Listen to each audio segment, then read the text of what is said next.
Monday, October 7th. Really nice weather day here in southern Ontario. Here we are at Ajax Downs for 3 more days of racing, Jennifer. We're sad. Yeah, we're pretty sad because it's a long wait from October 21st to May, whatever it is. Second week in May or something. Ugh. Oh, I know. I know. I'm going to miss the horses and the people, and then it'll be snowing. Oh well. It will be. I know. It's so warm today, though. I should have worn my shorts. That's the good news. Gorgeous day. Gorgeous day. We've got 10 races on tap. We've got a fabulous feature race. We've got a 2-year-old race that, wow, what a great race, full field of horses. Yep, and these are the stars of the future, and we'll see if Easy Street is indeed the king of the 2-year-olds right now. But yeah, we got some good races today. We'll find out pretty soon. Let's start off with race number 1, a maiden event. These are 3-year-olds and up, going a distance of 300 yards. And I narrowed it down to the 2-horse, Show Them the Mooney, and the 5, Giddy Up Glory. Really? Okay. Interesting. Yeah, this is a maiden race. I picked the 1 horse, Woke Up in Love. I thought she ran a super race last time into a very strong headwind. If you look at your past performance lines in the program, I mean, it was 26 miles an hour. She broke on top. It was only the second start of her life. And look at the horse that passed her late. It was Mom's Extravagant Heart, who was like stakes place coming into that race. So I went with Woke Up in Love. Brian Bell riding for the Proctors because Corinne Andros is still nursing a bit of a boo-boo there. Show Them a Mooney. Well, of course, we saw Ralph Pearson and Ramiro Castillo win in the dead heat last week with Countries Coming Back. You know, this filly has shown ability. She's not good at the gate. She hasn't been good at the gate. She's coming off of a layoff from June and has the 1 workout. Is she going to be sharp enough, ready enough off the layoff? I'm not sure, but I figure the 1 and I picked it 1, 2, 3 actually in the race. Right. No. I mean, the 3 horse is the most experienced horse. It's hard to pick that horse to win because she's had so many chances, but she really is experienced and might move forward a lot here. So I think the inside horses are what to look at in the first. Let's look at race number 2. It's also a maiden event, but these are Ontario sire 2-year-olds now going to post. And I think this race is probably a little clearer, probably a little easier to pick. I went with the 2-horse Shaken from the Chantal Bourgeois barn.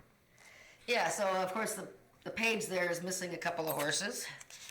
There's actually this is a 7-horse field, the second part of the daily double. There we go. Okay, yeah, Shaken is the logical horse here for sure, Nick. This is the half-brother to Shake It Twice, who has won stakes races this year. I mean, what a fabulous year Chantal Bourgeois and Dean Link are having with their horses.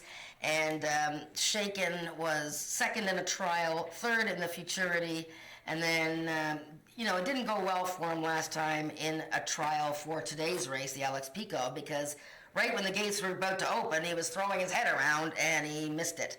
And he actually did rush up and get into the duel for a bit, but he was also inside, and I think that day the outside was preferred. So you'll see the 2 horses going to be heavily bet in this race. Who would you use in the exacta?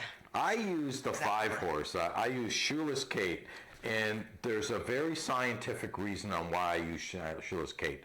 I love the name. This horse is named after Kate Romanenko, and the horse on paper really doesn't have a chance, but if you ever have to pick a horse based on, the phone's going off. If you ever have to bet a horse based on a name, this is the name. I love the name coming out of the Greg Watson barn. Horse hasn't run very well, but Corey Spataro sticks with the horse. Greg Watson's a very good trainer with young horses.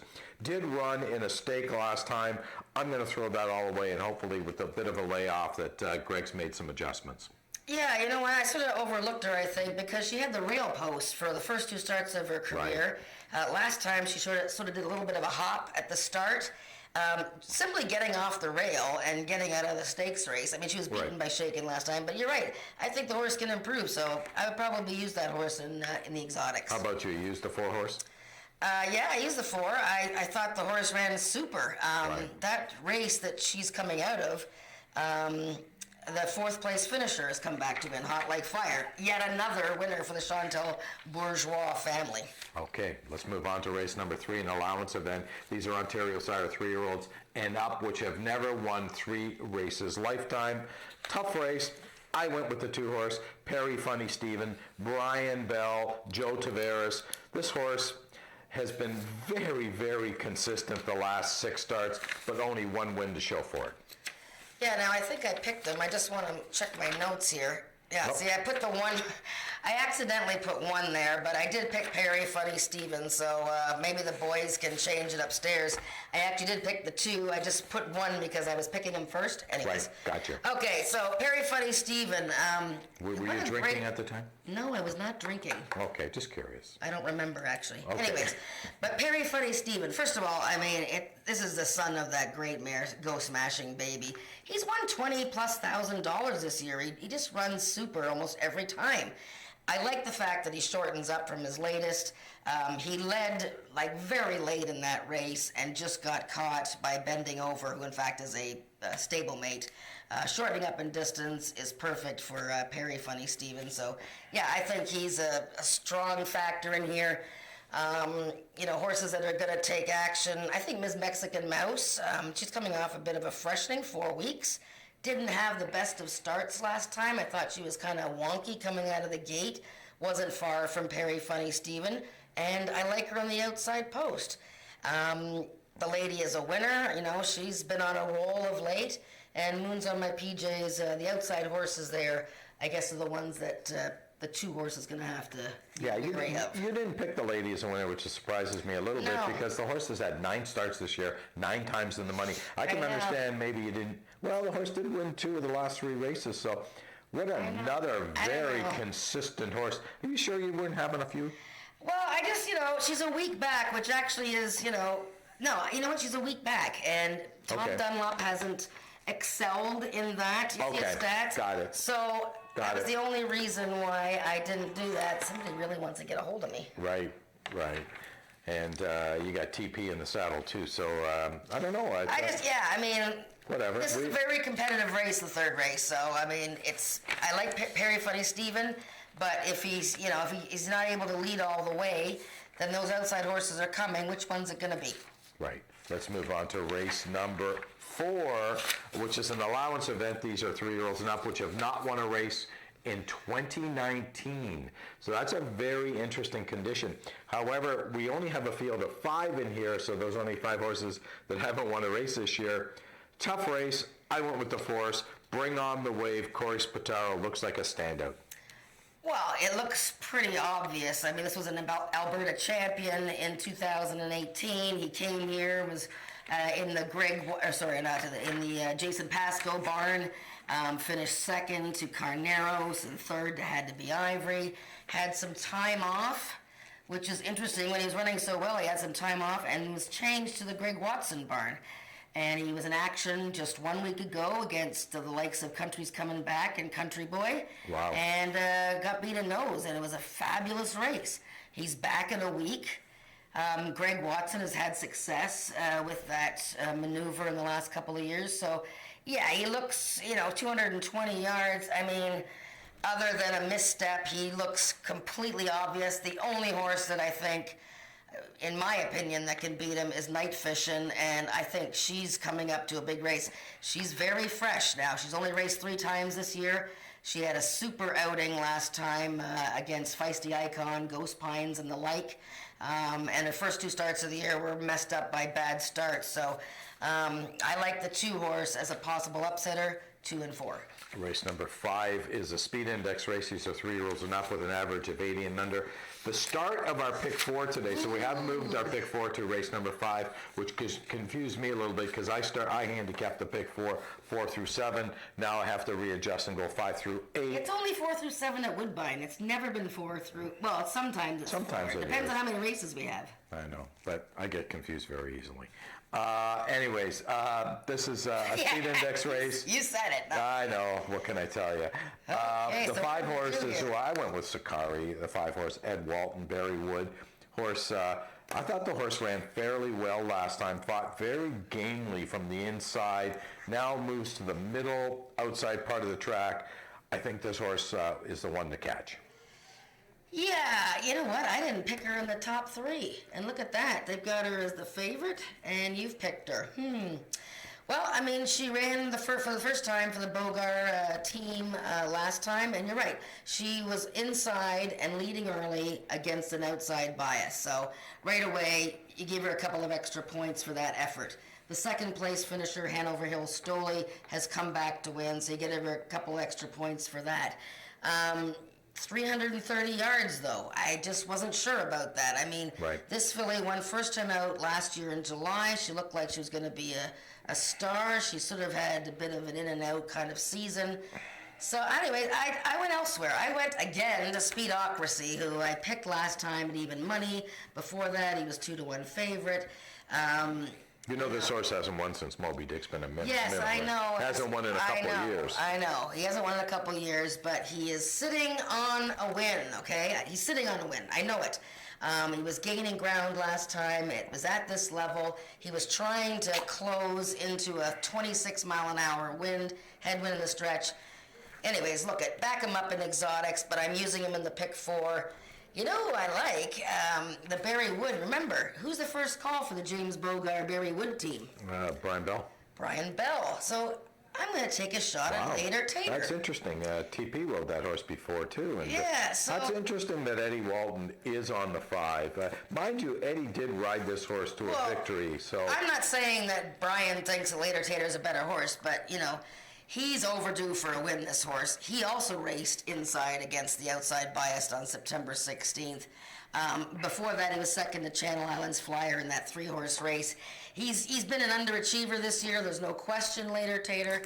But I think he's a horse you have to use in your pick 4, and I really do believe you have to spread them in that first leg. I'm surprised you never picked Chester Nez, because you've always been on that horse all year round, and this horse is coming off 2 victories in a row. So I picked him 3rd. Oh, there you go. 2 wins in a row. It took him forever to break his maiden. Now all of a sudden he's the king. So he's the king and goes from the inside to the outside, so I don't know if that's good or bad, but you're really in a nice spot. Tough opening leg of the pick 4. It is. We're going to take a short break right now and come back for the last 5 races on today's card. The frenzy of excitement, the awe of pure natural strength. And they're off. It's live quarter horse racing at Ajax Downs. Watch the world's fastest horses soar to the finish line. Taking all the action with fun and excitement for the whole family at Ajax Downs. For race dates, news, and more, visit ajaxdowns.com. Race number 6 is an allowance race. These are 3-year-olds and up. Never won 3 lifetime, 330 the distance, 5-horse field. I like a horse that's probably not one of the selections in the race. The program's picked 1, 2, 3, 4. I went with the 5, Gatlinburg. Well, Gatlinburg, I think, is one of the best horses in the race, no question. 2 starts ago, he won by a nose. That was a terrific race. The 3rd place finisher that day, Jessa Deal, came right back and won a trial for the Peacock Derby, and then ran very well in the Peacock Derby itself. But then, that last race by Gatlinburg, not good. He did race right on the rail, and it was a much better outside flow that day. And then he was a vet scratch a week later, September 16th. Now, he had also drawn the inside that day, a week later. So, anyways, he was a vet scratch. I don't know what that means. I'm not putting a lot of stock into it because I think he's one of the better horses in the race. I do think, though, that One Cool Corona will win this race. This is a mare who's got all kinds of ability. She's a half-sister to One Cool Wave. That last race was a bit of a mess. She just did not brake properly. She broke a step slowly. She veered out, she veered in, and then she charged at the end and galloped out strongly. I think One Cool Corona, she might be my best bet of the day.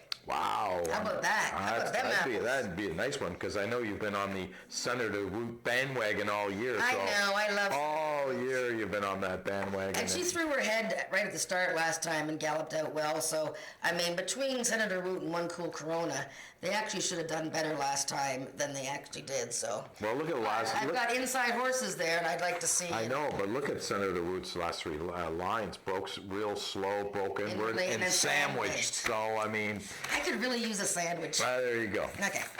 Race number 7 is our feature race on today's card. The 19th running of the Alex Peacock Memorial Futurity. $68,300 up for grabs. And, you know, I was talking to Tony Phillips earlier, and I said, Tony, another one.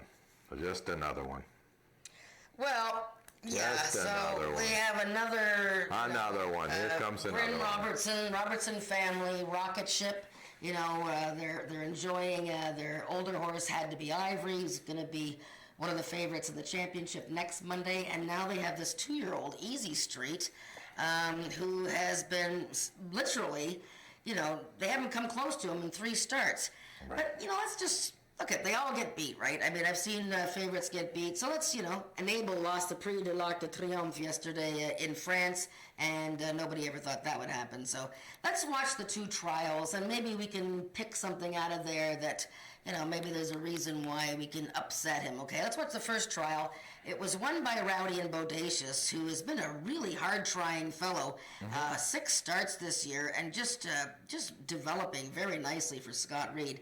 So Rowdy and Bodacious will start from post number 5, and he's going to race against, in this race, a lone hand. Now, we had some problems in this race with, and I thought this was a bit of a dicey call here with the 1 horse, Sweet Night Fever, who I think is quite a good horse. This was a disqualification of the 1, and I didn't think it was that big a deal. But anyways, let's run it at least once now and watch Rowdy and Bodacious, who is the 5 horse. There's the 1 horse that's going to come over on the gray a bit. You know, I'm not too sure. So Rowdy and Bodacious digs in. A lone hand, who is a very promising horse. He's in the white blinkers on the outside. They're all coming down here. Hidden Memories in between. Rowdy and Bodacious digs in. But boy, a lone hand, I thought that was a good rally. Let's watch it again. A lone hand came out a bit crooked. He came outwards. Rowdy Bodacious, you know, this horse, he's obviously a very competitive fellow. But the 1 horse runs pretty good too. This is the day when the outside, again, September 16th, was a little bit better than the inside. And boy, I thought the 1 horse ran a terrific race for Craig Spada, but a lone hand and Rowdy and Bodacious are both winners. You know, there's 7 maidens in this final, Nick. 7 maidens of the 10 horses. So, you know, Easy Street's the one they have to beat, but I like the way a lone hand rallied here. But again, both horses from that trial were riding the outside bias, and both horses draw the inside today. So the very next race that day was the second trial with Easy Street, who was 75 cents on the dollar. Now, I want to know your opinion on this inquiry, because right again, we have another inquiry. You know, it's very hard to see what happens here, but let's watch Easy Street, first of all, from the 7 post, and what he does. I know he doesn't break all that sharply. And that's a first-time starter that veered away from him. Does Easy Street make contact? Anyways, whatever. They didn't disqualify him. He corrected himself and won quite easily. On the outside is the 9. That's the Rick Crispy horse, Jess Carolina's Award, that ran quite comfortably. But watch this Easy Street again. You know, just a mistake at the start there, but powers away. Look at the horse, Silken Siri is with the white front bandages and the yellow cap there. She digs in pretty good, you know, and you got to watch some of these horses, because, you know, if the riders know that they're already qualifying, they're not going to go to town and, you know, go beating their brains out or anything to make them win the race if they know that they can't beat Easy Street. So, I think there's horses in this race that can take a step upwards, but can they beat Easy Street? I don't know. What do you think? I don't think they can. I mean, this horse was awfully impressive. I don't think TP even moved a muscle on this horse. It's, you know, the line says won convincingly. He did win convincingly, and you know, Bryn Robertson has just done an absolute. We were talking about this before we went on air. Yeah. Not only has he done a great job with these horses, but it's so crazy to believe that it's possible to have so many horses that are so good that you breed them, you run them, and they're just tremendous horses. And I know the breeder here is Galen Pekin. Galen, she is a vet. She's done she's a fabulous horsewoman, and she's done a great job breeding right now. She's found the right combination between mare and sire. And these horses are just, not only do they race good, they really, really look good. Yeah. They're good-looking horses. Yeah, no, they are. I mean, Easy Street is, you know, he's sort of almost a little bit narrow. He's not a big, chunky, huge guy. I mean, he's still a 2-year-old, right? So you can tell he's a 2-year-old. But, boy, I mean, all that trouble at the start last time, and he still went under a hand ride, so... I don't know. You key him in the pick 4 or use what? No, you can use a couple in there. I mean, I wouldn't. You know, it's still a 2-year-old race. It's still 400 yards. It's a 10-horse field. You know, a little mishap at the beginning, and things can happen. Yeah, no, that's. And if you beat the horse, you know, it's like beating that horse at Woodbine. That horse of Robert Tiller's that wins all the time. I mean, Pink Lloyd. Pink Lloyd. I mean, you beat him one time, and the tote board's going to light up. So that's true. Yeah. Race number 8 is allowance race. These are 3-year-olds and up. Non-earners of 6,500 since May the 1st, 2019. That was a mouthful. So I went for horses that just came under that condition. I went with the one Cool Dash and Bade. This horse she's made 5,900 this year. Falls under the 6,500 mark.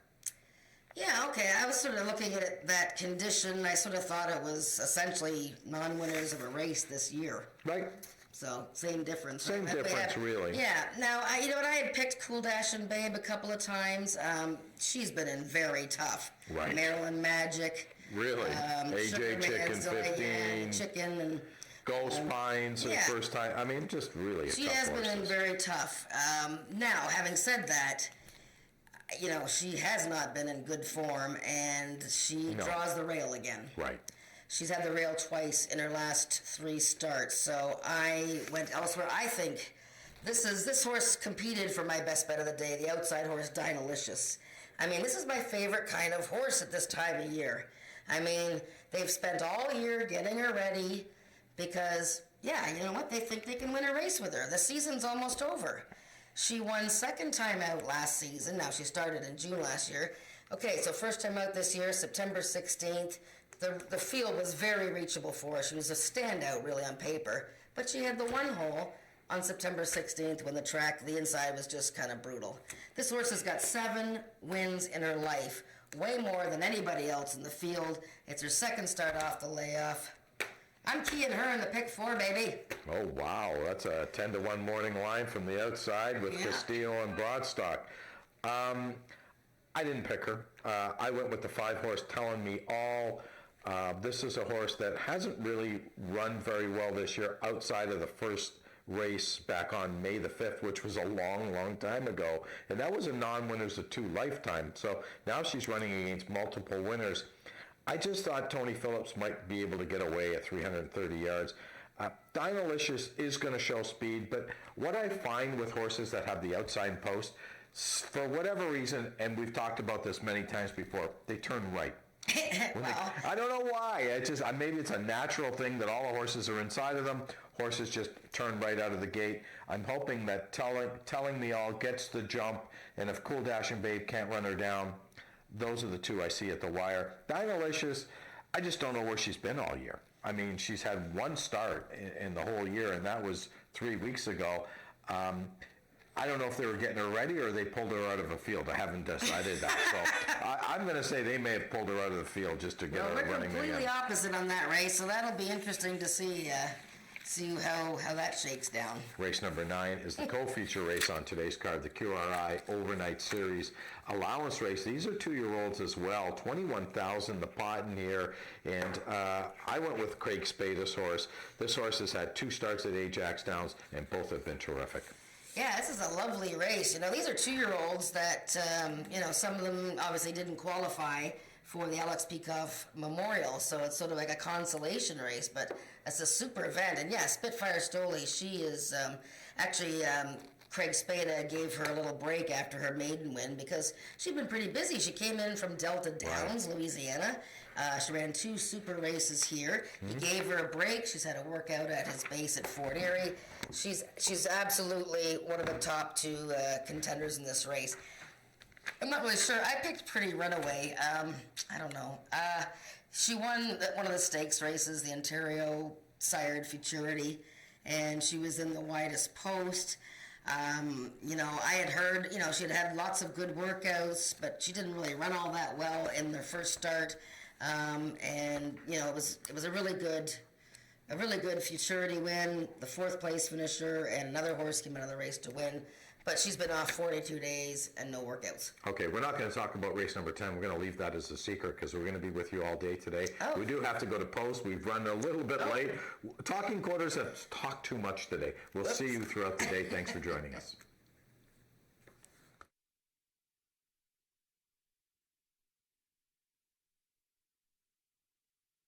Discover the true meaning of the word horsepower. They're off on the quick trip. Feel the excitement, the power, and the thrill of quarter horse racing live at Ajax Downs. Watch the world's fastest horses soar to the finish line. Enjoy off-track betting in their state-of-the-art simulcast room with thoroughbred and standardbred racing from across Canada. Take in all the action from their well-appointed VIP room. It's fun and excitement for the whole family at Ajax Downs. For race dates, news, and more, visit ajaxdowns.com.